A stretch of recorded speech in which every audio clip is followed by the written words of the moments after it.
Why did insane asylums suddenly explode across the Western world in the mid-1800s? Between 1845 and 1890, massive psychiatric institutions rose in nearly every major city. Enormous stone complexes, built with impossible speed and filled almost immediately. Patient records are thin, testimonies vanished, stories dismissed as madness before they were heard. The official explanation is humanitarian reform, the rise of moral treatment, industrialization causing mental strain. But there's another possibility, one never taught, a recent global catastrophe, a lost world quietly erased and rebranded as myth. If such an event occurred, there would have been survivors, people whose memories didn't match the new official story. So the question is this: were the asylums really built to heal, or to disappear those who remembered what came before? In 1800, there were perhaps a dozen dedicated psychiatric institutions in all of North America. By 1880, there were over 300. In Britain, the number jumped from around 20 to over 120 in the same period. France, Germany, Russia, the pattern repeats with unsettling precision. Italy, Spain, the Austro-Hungarian territories, all experiencing the same explosive growth in psychiatric infrastructure within the same compressed time frame. This raises a simple but critical question. Where did all these patients come from? The standard answer points to urbanization, poverty, the pressures of modern life. Industrial capitalism driving people mad. The dissolution of traditional community structures leaving vulnerable people without support. But here's where it gets strange. The asylum boom doesn't correlate neatly with industrialization. It happens earlier in some places, later in others. Rural areas with minimal industrial development built asylums just as large as those in Manchester or New York. Small towns, places with populations of 15,000 or 20,000, constructed institutions designed to hold 2,000 patients. Communities with no factories, no urban density, no apparent source for mass mental illness. 2,000 patients from towns of 20,000. The math breaks, unless something else was happening. Unless the patients were coming from somewhere, or somewhen, that the official record refuses to acknowledge. Now consider this parallel timeline that official history treats as unrelated, coincidental, or, most often, non-existent. Between approximately 1750 and 1850, something happened to cities across the globe, something that left buildings half buried. Ground floors became basements, street levels rose, windows that once opened to streets now opened to soil and stone. Doorways designed for human passage now opened onto compressed earth and debris. We call it the Mudflood. St. Petersburg, Paris, London, Boston, San Francisco, Melbourne, Buenos Aires, Edinburgh, Prague, Istanbul, cities that had no cultural contact, no shared engineering tradition, no coordinated urban planning, all showing the same architectural evidence of rapid burial, all displaying the same impossible uniformity of disruption. Buildings with ornate first-floor windows now underground, basement levels that were clearly designed as ground floors with ceiling heights, and decorative elements that make no sense for cellars. Doors that open to dirt, entire neighborhoods sitting 3 to 15 feet lower than the surrounding streets. And always the same absence of documentation explaining how or why this happened. Roughly 1800 to 1860, the same window when asylum construction exploded. So let me pose a question that sounds absurd until you sit with it. What do you do with the witnesses? If a civilization-altering event occurred, if cities were buried, if populations were displaced, if the physical landscape was fundamentally altered, there would be survivors. There would be people who remembered, people who could testify to what the world looked like before. People who remembered when those basement windows were ground floor entrances. People who insisted the streets were lower, the buildings taller, the architecture different. People who would contradict the new official narrative. Not criminals, not revolutionaries, not dangerous in any conventional sense. dangerous only in what they knew, in what they remembered, in their refusal to accept the revised timeline, in their insistence that the world had changed in ways that couldn't be explained by gradual urban development. How do you silence testimony without obvious suppression? How do you recast massive historical disruption as myth, as delusion, as the ravings of disturbed minds? How do you make reality itself a symptom of madness? You build asylums. And that's where the asylum boom becomes impossible to ignore. Look at the institutions themselves, not just their number, though that's striking enough, but their design, their capacity, their architecture, the sheer monumental quality of structures supposedly built for the indigent mentally ill. These weren't medical facilities in any modern sense. They were containment structures, massive stone fortresses built with the same architectural techniques, and often by the same unknown builders as the monumental structures from the previous era. The era we're told didn't exist. The era that supposedly ended before it began. Buildings constructed with precision stonework, with sophisticated ventilation systems, with architectural elements that mirror the old world style found in the half-buried buildings themselves. The Kirkbride Plan, introduced in 1854 by Thomas Story Kirkbride, became the template for asylum construction across North America. Enormous batwing structures, symmetrical, imposing, built of stone and brick, with a craftsmanship that seems inconsistent with the supposed capabilities of mid-19th century America. These weren't simple institutional buildings, they were architectural monuments, often featuring the same ornate stonework, the same advanced construction techniques, the same impossible precision we see in structures officially attributed to an earlier or non-existent civilization. But here's the strangest part. Many of these buildings didn't just appear suddenly in the historical record. They appeared complete, fully operational, with patient populations that materialized almost immediately. No construction photographs, no building progress reports, just sudden existence, as if they'd been there all along, simply repurposed from some previous function. Where did those patients come from? The records are vague. The wandering poor, the deranged, those of unsound mind, persons without settlement. But the descriptions are oddly uniform. Not specific diagnoses, not detailed case histories, just removal, institutionalization, permanent separation from society. The language carefully avoiding specifics, as if the true reasons for commitment couldn't be written down. This is where the pattern becomes harder to explain away. Asylum construction wasn't a regional phenomenon. It wasn't one nation responding to local conditions. It was global, and it was coordinated. Not through explicit international treaty, no single document mandates worldwide psychiatric institutionalization, but through a pattern so uniform it implies centralized planning. Not explicitly, there's no smoking gun document saying build asylums everywhere simultaneously, but the timing, the architecture, the stated purposes, the legal frameworks enabling involuntary commitment, all emerging in the same narrow historical window across continents, across cultures that supposedly had minimal contact. The same Kirkbride-style layouts appearing in Russia and Argentina, the same commitment criteria emerging in Britain and Australia, the same expansion of diagnostic categories happening simultaneously in societies with radically different medical traditions. Britain passes the Lunacy Act in 1845, mandating asylum construction in every county. France enacts similar legislation the same year. The United States sees state after state pass commitment laws throughout the 1840s and 1850s. Russia, Germany, the Austro-Hungarian Empire, all implementing psychiatric institutionalization on an unprecedented scale. Japan begins constructing Western-style asylums in the 1870s, despite having no prior tradition of institutional psychiatry.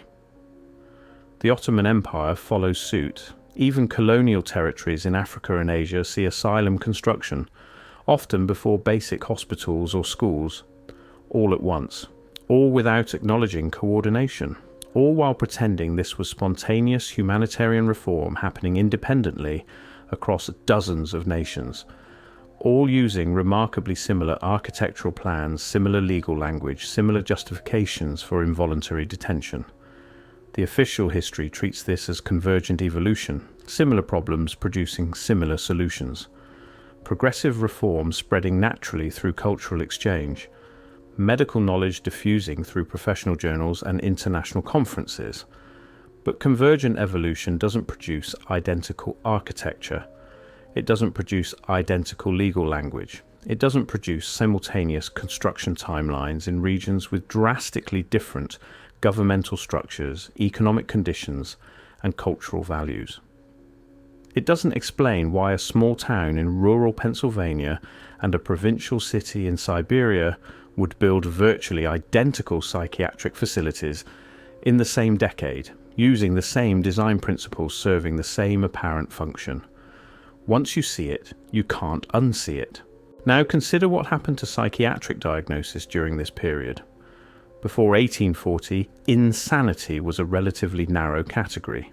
Severe mental disruption, violent behaviour, profound cognitive impairment, conditions so obvious and extreme that commitment was rarely controversial.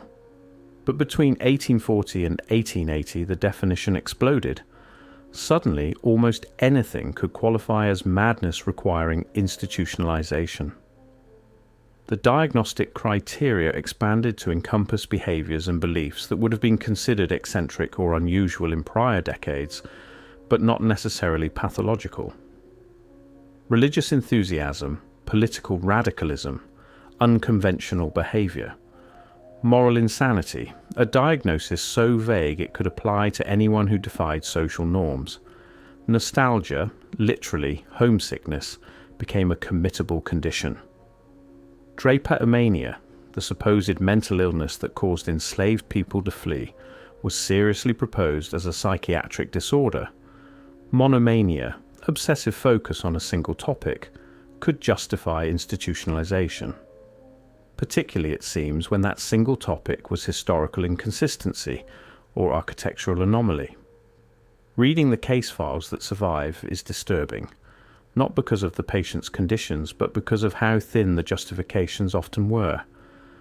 A woman who claimed her city used to look different, a man insisting he remembered buildings that didn't exist, people describing a different timeline, a different architectural landscape, a different history. Individuals who couldn't reconcile the buried first floors with the official explanations. People asking questions about why the streets had risen, why so many structures showed evidence of burial, why the historical record seemed discontinuous. Delusional, the doctors concluded, suffering from false memories, detached from reality, exhibiting confabulation, experiencing temporal disorientation. These became standardized diagnoses, appearing with suspicious frequency in asylum records from the 1840s through 1870s. But what if their reality was simply different from the newly constructed official narrative? This is where the evidence becomes absence, where the pattern reveals itself through what's missing. Try to find detailed personal accounts from asylum patients in the 1850s through 1870s. Try to find their testimony, their version of events, their descriptions of the world they remembered, their explanations for why they believed what they believed in their own words, unfiltered by institutional interpretation. The records are sparse, heavily filtered through institutional authorities, and where they do exist, they're dismissed as the products of disordered minds. Patient testimony was transcribed by asylum staff, interpreted through the lens of psychiatric diagnosis, and preserved only when it confirmed the institution's assessment of madness. Direct patient writings were often destroyed as therapeutically counterproductive, but dismissal isn't the same as evidence of falsehood. The deeper I went into asylum records, the more I noticed systematic gaps, patient admissions with no accompanying documentation of their previous lives, people institutionalized with no clear family connections, no established residence, No paper trail suggesting they existed before the moment they entered the asylum. Names without histories, identities without context. Just dates of admission and vague descriptions of symptomology, as if they appeared from nowhere, or as if their previous existence had been erased, as if records had been deliberately purged, as if these were people who needed to disappear from the historical record entirely, leaving no trace of who they were or what they knew. What haunts me most isn't what the records say, it's what they don't say. There's no discussion of the contradiction, no acknowledgement that something strange is happening.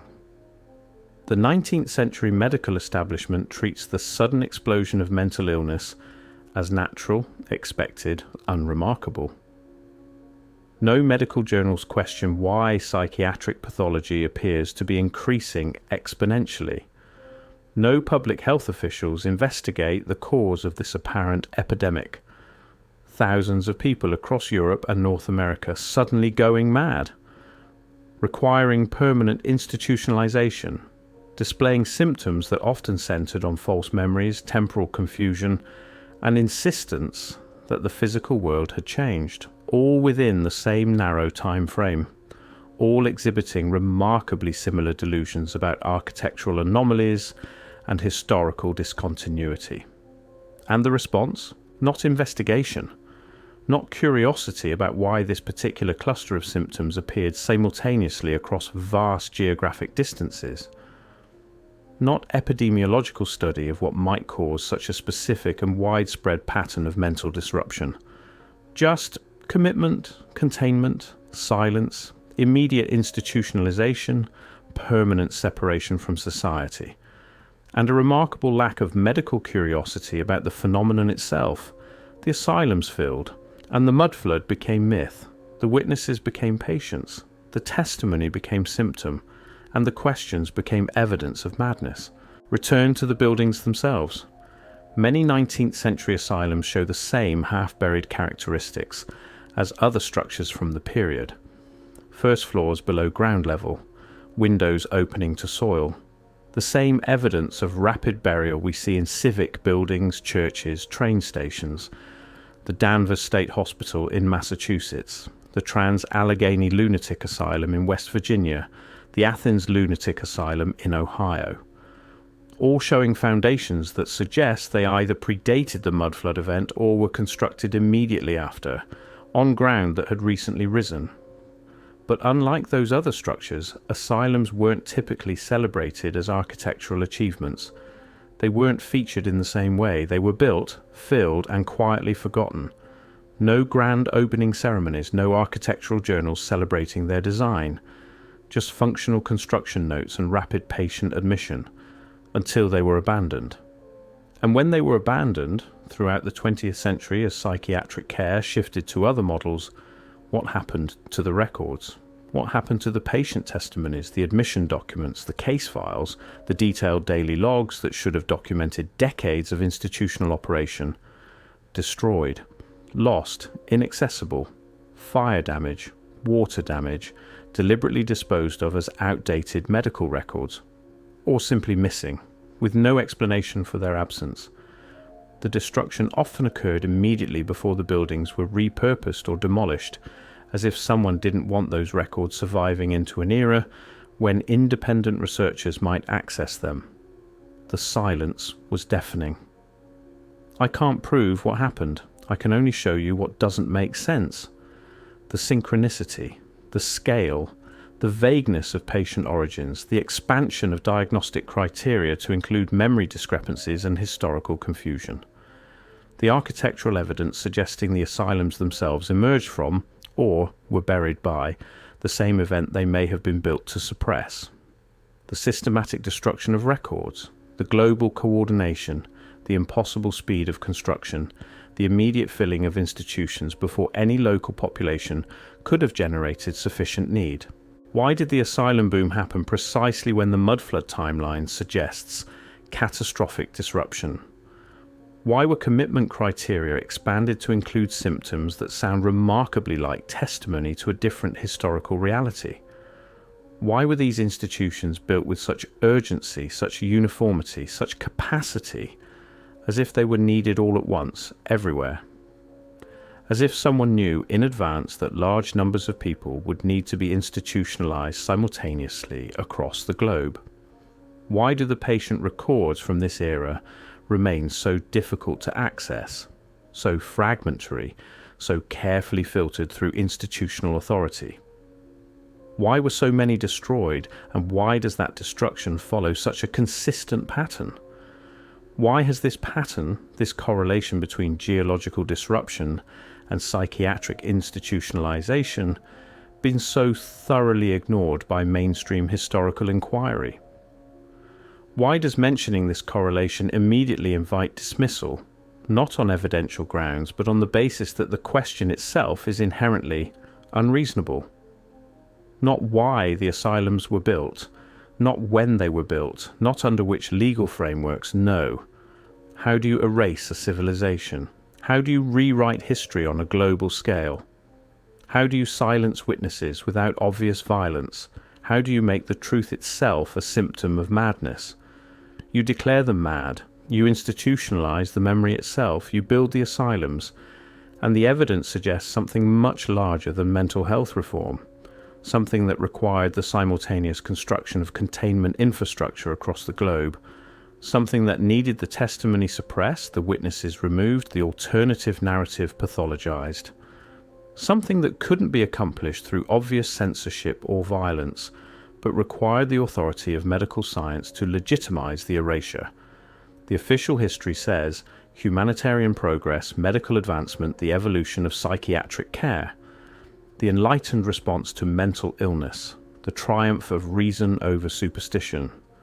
But the architectural evidence, the timeline, the systematic gaps in the historical record, they whisper something else. They whisper a truth that had to be buried as thoroughly as the first floors of those half-submerged buildings. They whisper, these were the witnesses. And we built fortresses to hold them. We diagnosed their memories. We institutionalized their reality. We made truth itself a treatable condition.